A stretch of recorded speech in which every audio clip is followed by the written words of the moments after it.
Bem, com muito prazer recebendo a doutora Silvia Steiner. Doutora Silvia Steiner, olha, vocês nem imaginam a importância da doutora Silvia, que ela foi juíza do Tribunal Penal Internacional IAIA entre 2003 e 2016. Não sei se a senhora foi a primeira representante brasileira feminina, creio, né, no tribunal. Estou certo ou não? E agradeço a senhora ter aceito o convite. Muito obrigado. Eu que agradeço o convite. Sim, fui a primeira representante brasileira, até agora a primeira e única. Deixa eu perguntar uma questão para a senhora. Se fala muito em AIA, na verdade, quando eu estava no ginásio, já faz tempo, nem ginásio existe mais, hoje é Fundamental 2, falava-se muito de Rui Barbosa, que era a chamada Águia de Aia, por outras questões, tal, né? E aquilo ficou marcado por todos nós, e a figura do Rui Barbosa, que é uma figura mítica e importantíssima na história do direito e da política brasileira, tal. Isso é inegável. Então, eu queria perguntar à senhora o seguinte: em Haia nós temos dois tribunais, grosso modo, não sei se a minha expressão está correta. O que cada um, qual é a competência de cada um? Bom, nós temos o Tribunal Penal Internacional, esse foi criado agora em 1998, só começou a funcionar em 2002, e que julga pessoas por crimes, os chamados crimes internacionais. E nós temos a Corte Internacional de Justiça, que é o órgão máximo das Nações Unidas, o órgão judicial máximo das Nações Unidas, e que, na verdade, existe desde 1906, me parece, só tinha outro nome, era a Corte Permanente de Justiça Internacional. E, a partir da criação das Nações Unidas, passou a se chamar Corte Internacional de Justiça, e que julga questões entre Estados, disputas de território, de mar territorial e outros tipos de disputas, e tem também como função a interpretação dos tratados. Lá nós temos também um juiz brasileiro, que é o professor Cansado Trindade. Deixa eu perguntar para a senhora, então, o Tribunal Penal Internacional, a senhora ficou 13 anos no Tribunal Penal Internacional. É esse tribunal que aqui, agora, nesse momento, a CPI, que deve aprovar o relatório, tudo indica, no dia 20, né, segundo diz o relator, e é o que deve ocorrer. O presidente, vice da comissão e o relator dizem que querem entregar o relatório ao Tribunal Penal Internacional. Eu pergunto à senhora, é o caso de entregar ao Tribunal Penal Internacional o relatório da CPI? Evidentemente que eu estou fazendo a pergunta à senhora, nós não sabemos o conteúdo do relatório, mas sabemos o espírito do relatório, ao menos por tudo que foi falado. Então, a pergunta é justamente isso. No caso de penalização, especialmente de algumas pessoas, em especial do presidente da República. Bom, eu fiz parte da comissão de juristas que elaborou um parecer a pedido da própria CPI acerca de configuração de crimes, tanto crimes internacionais como crimes de direito interno. E nós concluímos que, em relação a duas situações específicas, que foi a desassistência propositada das populações indígenas, e, por outro lado,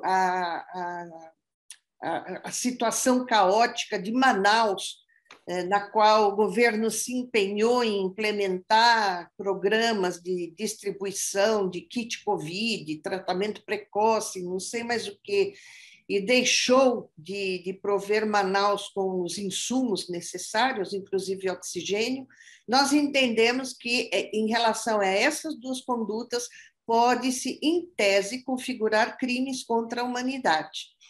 Agora, o que a CPI vai fazer, através dos seus representantes, aí nós não podemos saber exatamente.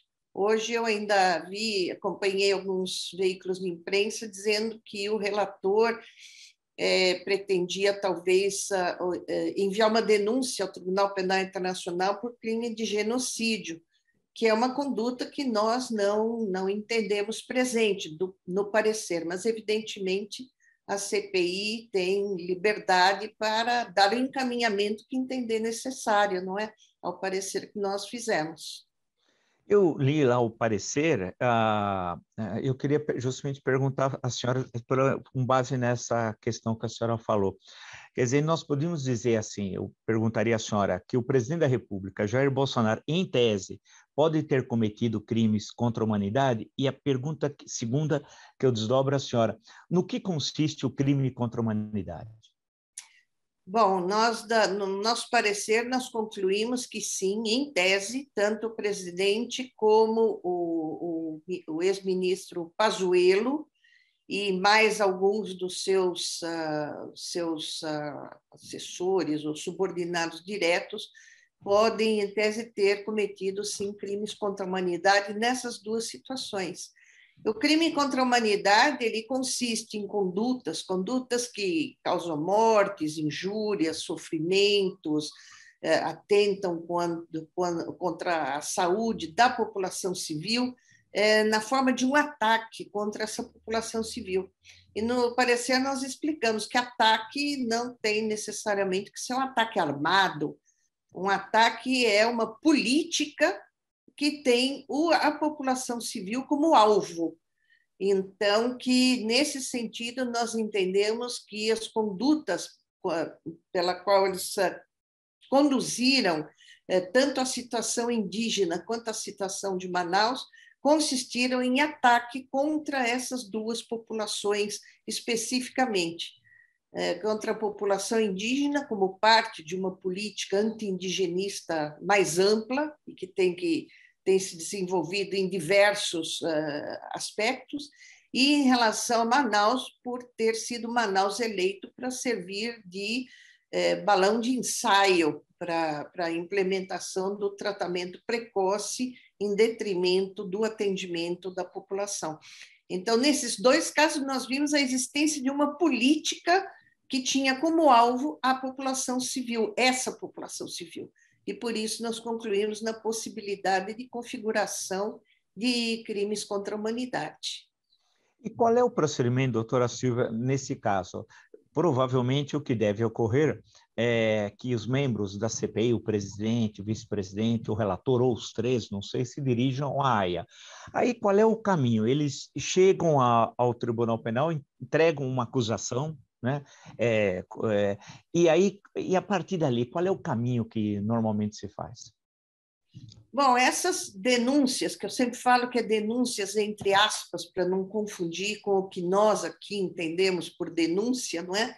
Essas denúncias ou informações ou queixas, o nome que se dê, elas têm que ser dirigidas ao procurador do Tribunal Penal Internacional, que recebe por ano 700, 800 denúncias. Então, todas elas passam inicialmente por uma triagem liminar, para excluir, vamos dizer, imediatamente, liminarmente, aquelas que dizem respeito a casos que não são da competência do tribunal. As que passam por essa triagem inicial, elas entram numa fase, que é uma fase interna da Procuradoria, que se chama exame preliminar. Então, esse exame preliminar é que vai analisar a fundo a questão da competência do tribunal, a existência de crimes de competência do tribunal, se o caso seria admissível perante o tribunal e vai examinar também a gravidade. Levando-se em consideração a capacidade limitada que o tribunal tem em conduzir investigações e julgamentos, esse critério de gravidade ele é muito importante, porque se a gente examinar a situação do mundo como está hoje, nós temos situações de crises humanitárias ao redor do mundo,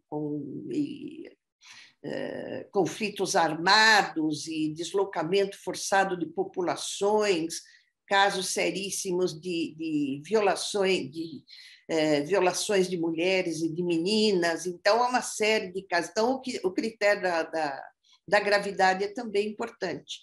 Se ao final desse exame preliminar, que em geral demora um ano e pouco, o promotor conclui que sim, o tribunal é competente, que o caso, sim, é admissível e que o crime é de gravidade suficiente, então ele vai pedir autorização a uma sala preliminar, composta de 3 juízes, para abrir uma investigação. Aí inicia, então, a investigação propriamente dita, que é o equivalente ao nosso inquérito policial. Mas tem toda essa fase preliminar antes da abertura oficial de uma investigação. Então, esse é o... Sim, então tudo indica que, caso realmente levem ao tribunal, isso é algo que só vai ser apreciado provavelmente quando o presidente da República não for mais presidente da República, desde que não seja reeleito, evidentemente, né? O que todos nós esperamos.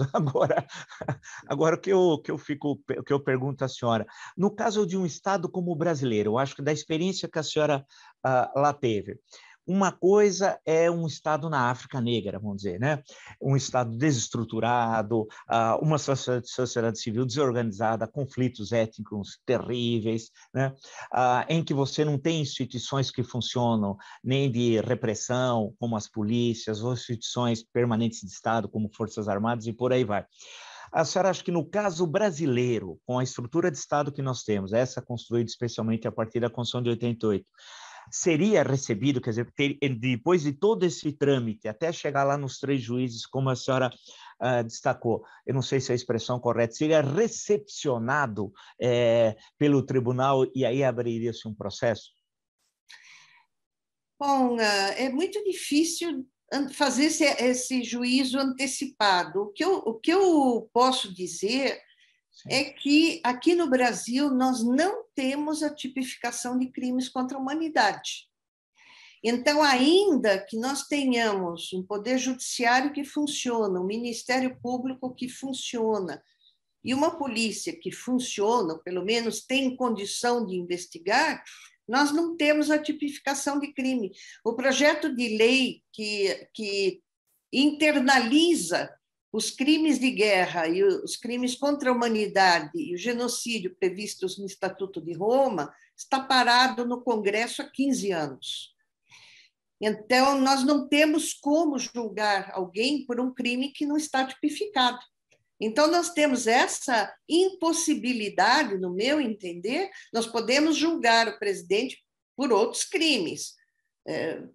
Aliás, o genocídio já está tipificado no direito interno, apesar de eu achar que as condutas não se encaixam na descrição de genocídio.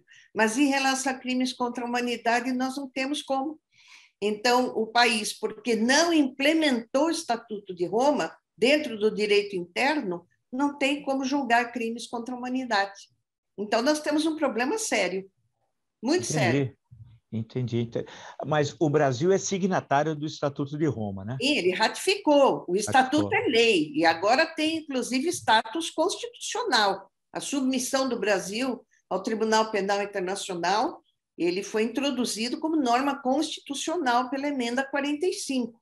Então, nós não podemos nem nos retirar do tribunal se por acaso o governo quisesse.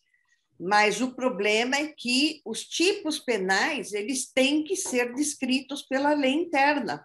Eles não entram automaticamente. É o princípio da reserva legal. Então, eu acho que nós temos uma dificuldade muito séria nesse aspecto, de não termos ainda... Foi um projeto de lei, eu acompanhei durante muitos anos a tramitação, foi aprovado por todas as comissões, tanto da Câmara como do Senado, foi simplesmente engavetado por falta de vontade política. E agora nós vemos diante de uma situação em que brasileiros, ou o presidente, ou outra pessoa qualquer que cometa esse tipo de crime, isso abre as portas do Tribunal Penal Internacional. Que o tribunal não pode agir se o judiciário interno está agindo. Mas se o judiciário interno não está agindo, porque não pode agir, isso abre as portas do Tribunal Penal Internacional para julgar brasileiros, que é algo que ninguém quer, ninguém gostaria. Mas é uma... Interessante. Sim. A senhora está colocando umas questões que a gente aqui não tinha pensado e não tinha ouvido mais ainda, né, porque afinal não sou o operador do direito, sou um simples historiador, mas o que a senhora colocou são questões importantíssimas. Quer dizer, ficaria uma situação, não vou dizer anômala, mas que não seria bem o caso, mas um país com a tradição jurídica do Brasil, né, independente há 200 anos, com inúmeras constituições, com uma história de direito. Nós temos um direito produzido no Brasil de grande qualidade, né, nas várias áreas do direito. Se chegarmos a uma situação como essa, é no mínimo sumamente desagradável, para ser o mais educado possível, que na verdade é uma vergonha, né? Porque vamos dizer que o tribunal recepcione a denúncia, mas e aí aí, como é que aí a recepção seria a abertura de inquérito ou primeiro a abertura de inquérito e depois vai para cria-se uma ação penal, né? Assim, né? Exatamente, exatamente. E coloca o país numa situação, inclusive uma situação. Nós temos, só para comparar com a América Latina, nós temos a Argentina, que já implementou o Estatuto de Roma, nós temos a Colômbia, que está procedendo ela mesma o julgamento de responsáveis por 40 anos de guerrilhas e membros das Farc, dos paramilitares. Isso por quê? Porque tem os tipos penais descritos na sua lei. E nós estamos, vamos dizer, bastante atrasados em relação a isso. Na verdade, é que o direito internacional nunca foi muito levado a sério por nosso país, não é? Eu acho que é um fenômeno muito recente que nós estamos verificando. Primeiro, vamos dizer, dessa abertura para que pessoas, indivíduos, possam recorrer a instâncias internacionais. Antigamente não podiam, eram só os estados, não é? Então, nós vemos cada vez mais ONGs, ou mesmo pessoas individuais, recorrendo à Comissão Interamericana de Direitos Humanos e recorrendo ao próprio Tribunal Penal Internacional. Mas nós ainda estamos bastante atrasados em relação aos outros países, digamos, estruturados do mundo, em relação à implementação do Estatuto de Roma. Não, desculpe, não pode. Não, é que, vamos dizer, pode haver, os não penalistas podem entender que a ratificação já foi suficiente, então que pode haver ação penal aqui no país, mesmo sem a implementação dos tipos penais. Eu tenho minhas dúvidas. Eu acho que é necessário, tanto que foi elaborado o projeto de lei, a pedido do próprio Ministério da Justiça, teve toda a sua tramitação e simplesmente desapareceu, acho que desde 2007 ou 2008, que não tem andamento. E foi iniciativa de quem o projeto de lei, doutora? Do Ministério da Justiça à época, logo depois da ratificação. Sim. E também prevê formas de cooperação com o Tribunal Penal Internacional. Nós não temos, quando veio para o Brasil, só dando um exemplo, o pedido de cooperação para a prisão do então presidente Omar al-Bashir, caso ele entrasse em território nacional, esse pedido ficou tramitando no Supremo Tribunal Federal, ninguém sabia o que fazer com ele, porque não existe a lei que estipula a tramitação de um pedido de cooperação com o tribunal. Está nesse projeto de lei também. Então, veja a necessidade desse projeto que ficou esquecido. Agora todo mundo fala em denunciar o Tribunal Penal Internacional, porque em relação a esses crimes internacionais, nós não temos a previsão interna, nem em relação a crimes de guerra, não temos. Interessante o que o senhor está falando. E aí, essa ausência, né, de legislação, aí muitas vezes é acionado o Supremo Tribunal Federal para resolver esses vazios. Aí dizem que o judiciário está invadindo esfera que não é de judiciário, porém, o legislativo não cumpre suas atribuições constitucionais, né? Essa é uma velha questão, né, que pode, no fim, terminar até no Supremo. Tem sido recorrente esse aspecto de nós. Eu me lembro quando nós tivemos alguns casos envolvendo o crime de tortura, porque também já tínhamos ratificado a convenção, tanto a convenção da ONU como a convenção interamericana contra a tortura. mas ainda não havia tipificação de tortura no direito interno. Então, se processava por lesões corporais, se processava as pessoas por, vamos dizer, por condutas paralelas, mas por tortura, com todo o peso que implica alguém ser processado e condenado por tortura, nós não podíamos. A lei da tortura ela foi editada, se não me falha a memória, em 97 só. Foram 4, 5 anos depois de nós ratificarmos a convenção. Então, cria essas lacunas que, às vezes, podem ser preenchidas vamos dizer, em outras matérias, mas em matéria penal, eu acho que abre-se um precedente perigoso em matéria penal, se nós autorizarmos interpretação extensiva, analogia. O princípio da reserva legal também é uma garantia fundamental. Então, nós vivemos esse mar de lacunas.